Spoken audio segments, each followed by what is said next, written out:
Good morning, everyone.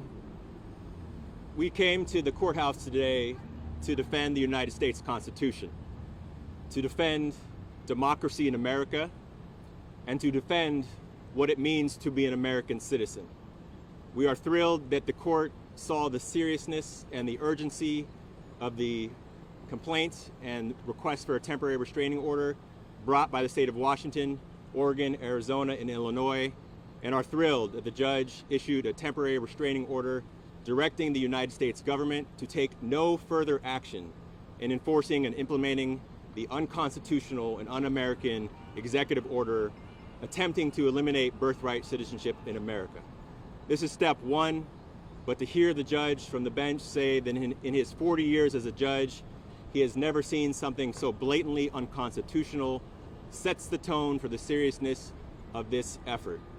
I want to thank all of the men and women who put in hard work over the past year to prepare for something like this and who successfully argued the case today. We have an incredible team of men and women in the Attorney General's office in the state of Washington and working collaboratively with our colleagues across the country.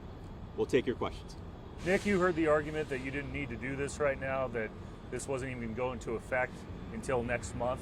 Why did you need the TRO today before the order actually went into effect? Well, first and foremost, the judge obviously disagreed with that argument, setting the tone for the urgency. And as our team laid out in court, this order effectively forces states to prepare for the effective date of that order, has an impact now, and more importantly, created a cloud of uncertainty for children being born here and in Seattle, all across Washington, and all across the country. And so the urgency by which we moved was effective and appropriate and supported by the court. Mr. Attorney General, what difference would it make if the substance of the order were passed by Congress and signed into law by the President? Well, in order to amend the United States Constitution, there is a pretty well laid out process to do that. And I think what the order today reinforces is that no one individual, not even the President of the United States, can simply erase what it means to amend the Constitution and the process therein. If Congress wanted to move to take action and the states wanted to ratify something that amended the United States Constitution, they could certainly take that action. But I also think it's important to remind everyone that this amendment to our Constitution was put into effect in the wake of the most infamous United States Supreme Court decision in American history, the Dred Scott decision. It was put into effect to reaffirm what it means to be an American. And so that's why this case was so important, and that's why we had to act now. Is this a nationwide order that you sought and was granted? This is a nationwide order. It essentially directs the United States government to take no further action in implementing the president's unconstitutional order. How old is this? You heard the DOJ in there acknowledge that this is likely going to SCOTUS. Are you confident in your arguments before that court as well? Well, we'll take one step at a time. But I see no reason why a court of appeals or even the United States Supreme Court would reach a different decision that was reached today. The Dred Scott decision, how old of a decision is that? The Dred Scott decision was from, one of my smart, 1860? 57, there we go. What's the next step in all of this? Well, as we laid out today, so we moved for a temporary restraining order, which has a nationwide impact. The next step will be a preliminary injunction, which will allow for more thorough briefing. The TRO that was issued today has a 14-day effective date. So for 14 days, the United States government can take no further action implementing or enforcing this order. Well, we will be back in court, as will many other people across the country. Attorney General, can you talk about, because this order would expire before well, according to the government, before the executive order would actually take effect, why was this needed now? What are the immediate harms that are happening today? Well, there are two principally for the states. I mean, the states would have to start working on the potential impact of that effective date now. We can't simply wait for 30 days to prepare for all of the changes that would happen to state government to recreate and re-implement these systems that are having dire financial and administrative impact on the states. But more broadly, this is about people.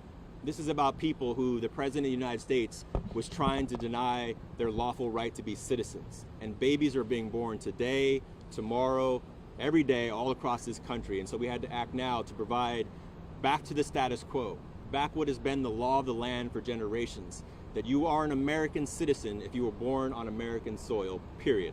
Nothing that the president can do will change that. Have you ever seen a judge kind of imply that the attorney shouldn't even be making the argument that he's making?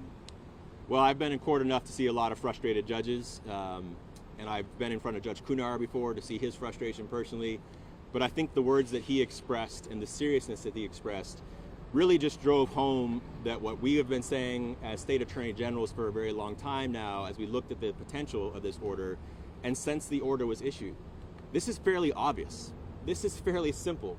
This has been expressly determined by the United States Supreme Court, and Congress and multiple executives have looked at it and agreed. And so I was not surprised to see Judge Coughenour sort of dismiss the absurdity of the order and the absurdity of the president's action. Attorney General, it's already being made a point online that the judge is a Reagan appointee. Do you make anything of the fact that the judge is a Reagan appointee who made this order today? Well, look, we make our arguments based on the law and the merits and the facts. I try not to concern myself too much with who the judge is or what party was appointed them, but this is a Reagan appointee. He's been a jurist for 4 decades. He has seen arguments made by the Department of Justice many, countless times. So I'm thrilled that he made that decision and not too caught up on his appointing party. Mr. Attorney General, are you coordinating with plaintiffs in other districts? Well, we work collaboratively as state attorney generals across the country, and so I have been in constant communication with my Democratic attorney general colleagues across the United States. The team behind me and countless others in our office has been working collaboratively with other state attorney general staff members across the country, organizing and analyzing all the executive orders as they come in. So I'm really appreciative of the collaboration amongst many attorney generals across the country. We are not working with the private parties who have brought their own cases, but obviously the claims are very similar. If you're collaborating with the other AGs, why file separately here in these 4 states, not with the other ones? We felt that Washington State had some unique interest at stake, and it is my job as the Attorney General of the state of Washington to defend not only the United States Constitution, but the Constitution of the state of Washington, and to protect our people. And so bringing a case with Oregon and Arizona and Illinois we thought was appropriate, but obviously working in collaboration with other states, and those cases will move forward as the days come. Attorney General, what do you think this holds? What do you think this message sends to those migrant families, those children who are being born today and going forward? Well, first and foremost, I hope people are reassured that we will not shy away from taking on tough fights, that we will not shy away from taking action against illegal actions by the President of the United States or anyone else. This is step one. We have a long way to go.